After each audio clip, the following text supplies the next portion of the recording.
Bonsoir chers habitués de l'Herald TV et l'Herald.net. Merci de nous rejoindre dans ce journal. Voici tout de suite les titres.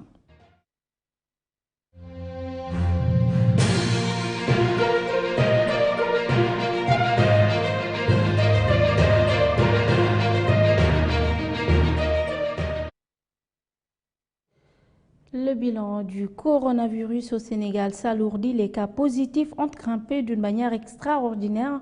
Dr Marie-Khemesse Ndiaye l'a fait savoir aujourd'hui au ministère de la Santé et de l'Action sociale. Dans le cadre de la lutte contre la propagation du Covid-19, un centre a été mis en place pour confectionner des masques pour la population sénégalaise. Et sur l'international, nous irons en Espagne, en Italie et aux États-Unis. Voici pour le sommaire. Le développement, c'est dans une poignée de secondes.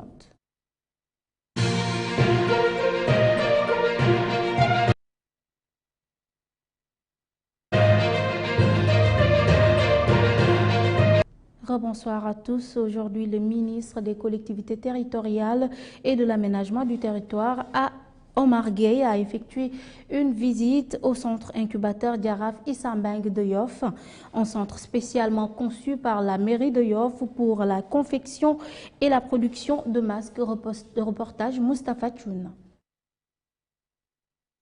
Le Covid-19. Oui, donc je suis venu ici en ma qualité de ministre des collectivités territoriales, développement et de l'aménagement du territoire. Omar Gueye a effectué ce mardi une visite au centre incubateur Diaraf Issa Mbengue de Yoff, spécialement conçu par la mairie de Yoff pour la confection des masques pour lutter contre le Covid-19. Oui, donc je suis venu ici en ma qualité de ministre des collectivités territoriales, développement et de l'aménagement des territoires au niveau de la commune de Yoff pour constater de visu des initiatives qui sont prises dans le cadre de la lutte contre la pandémie du coronavirus Covid-19. J'ai pu constater que la commune de Yoff a répondu positivement à l'appel de son Excellence M. Macky Sall, président de la République, sur la mise à disposition de masques. Parce que comme vous le savez, le gouvernement du Sénégal a décidé l'utilisation de masques de manière massive dans des lieux publics, dans des zones de concentration, dans les marchés, etc. Et ici sur place, j'ai pu constater qu'au niveau du centre d'incubateur ici à Yoff, conçu et mis à disposition par chez le maire de la commune de Yoff, le ministre de la Santé et de l'Action sociale, Abdoulaye Diouf Sarr, j'ai pu constater une production de 1000 masques par jour. 1000 masques par jour, cela veut dire 30 000 masques le mois. Et ces masques sont mis à la disposition des populations de manière gratuite. Et selon le ministre des collectivités territoriales et de l'aménagement du territoire, la commune de Yoff constitue un exemple particulier en mettant sur pied un centre qui peut produire plus de 1000 masques par jour. C'est un exemple, effectivement, que je viens de voir. Quand je venais, je ne savais pas qu'il y avait une telle organisation ici. Et c'est le lieu donc, comme je l'ai dit, de féliciter le maire, qui est Abdoulaye Diouf Sarr, ministre de la Santé et de l'Action sociale, pour ce qu'il est en train de faire et qui peut être dupliqué dans beaucoup de collectivités territoriales. Et je souligne avec force ce que les collectivités sont en train de faire au niveau du Sénégal.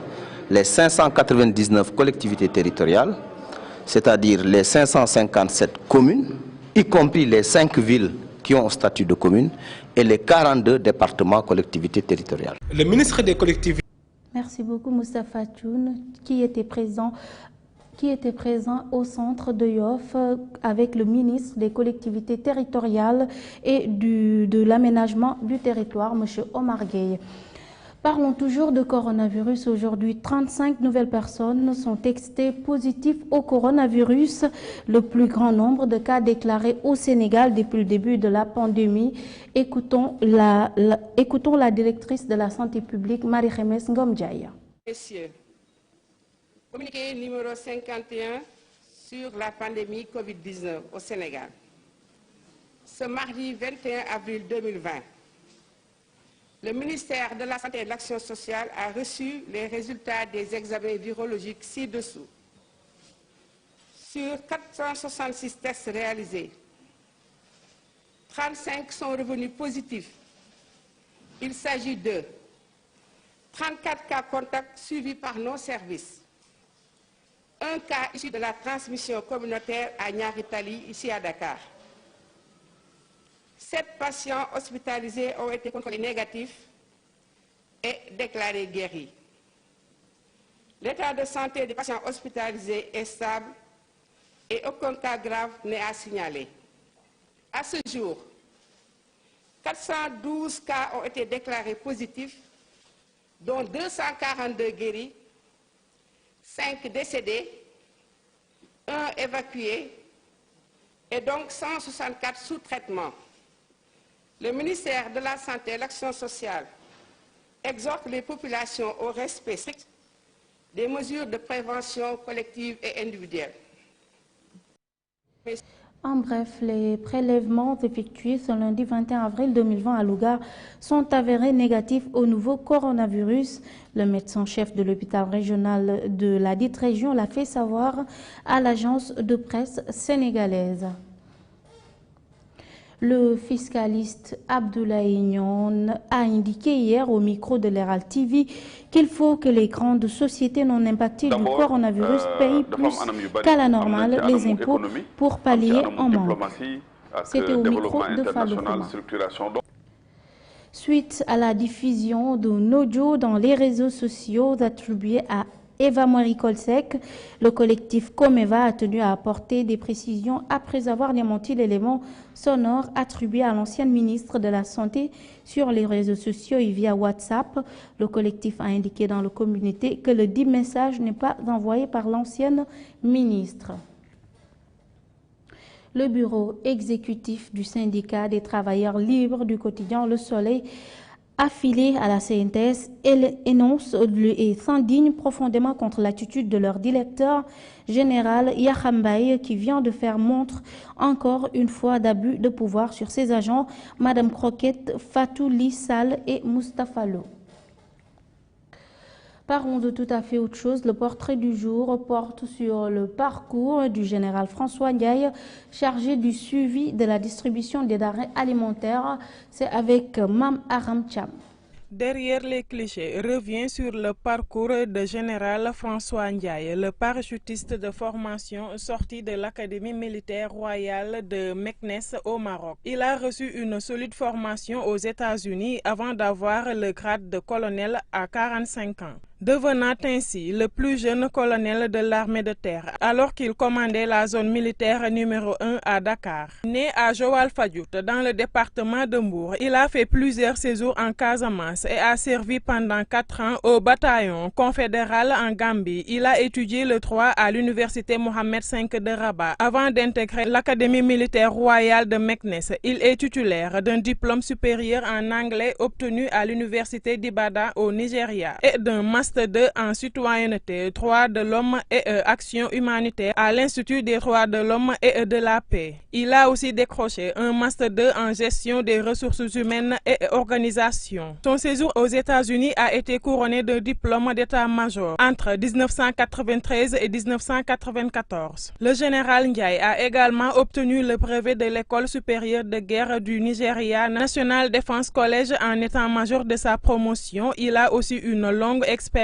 des missions onusiennes. En effet, il a été tour à tour chef des opérations de la mission des États-Unis au Congo et chef des officiers de liaison et de planification de la mission des États-Unis en République centrafricaine et au Tchad. Bourreau de Yaya Jammeh, général Ndiaye a occupé jusqu'à sa nomination les fonctions d'inspecteur général des forces armées. Au cours de sa carrière, le général Ndiaye a assuré les fonctions de chef d'état-major. Le chef d'état-major de l'armée de terre, il avait dirigé les fonctions de la CEDEAO en Gambie, poussant le président Yaya Jammeh à quitter la Gambie. Cela après des semaines d'impasse politique à la suite des élections présidentielles du 1er décembre 2016. D'ailleurs, à l'époque, l'investiture du président Adama Barrow a eu lieu le premier jour de son mandat, le 19 janvier, alors qu'il était temporairement en exil à l'ambassade de Gambie au Sénégal. Compte tenu de son riche parcours, le ministre de l'Intérieur, Aly Ngouille Ndiaye, a un préjugé favorable sur lui. Pour ses nouvelles charges, il est attendu de lui de l'équité, la transparence et la rapidité des opérations du Fonds de riposte et de solidarité contre les effets du Covid-19.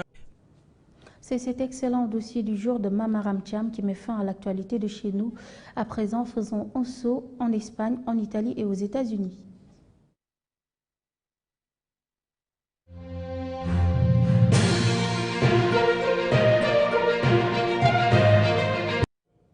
La pandémie de Covid-19 semble poursuivre son ralentissement dans l'ensemble de l'Union européenne. L'Espagne a enregistré 430 décès au cours des dernières 24 heures, un chiffre légèrement plus élevé que la veille, mais qui s'inscrit dans une tendance globale à la baisse. Et puis en Italie, le nombre de malades a diminué pour la première fois depuis le début de la crise sanitaire, même si le pays a encore recensé la veille 454 victimes supplémentaires du Covid-19. Et pour terminer, aux États-Unis, Donald Trump va suspendre temporairement l'immigration. L'annonce a été faite par lui-même aujourd'hui, ceci pour protéger les emplois des Américains face à la crise du Covid-19. Rappelons que le coronavirus a déjà tué 42 000 personnes au pays de l'oncle Sam, où 787 752 cas ont été enregistrés. Ce sont ces informations hors de chez nous qui mettent fin à votre édition du soir. Merci de l'avoir suivi, merci de votre fidélité. Bonne suite des programmes.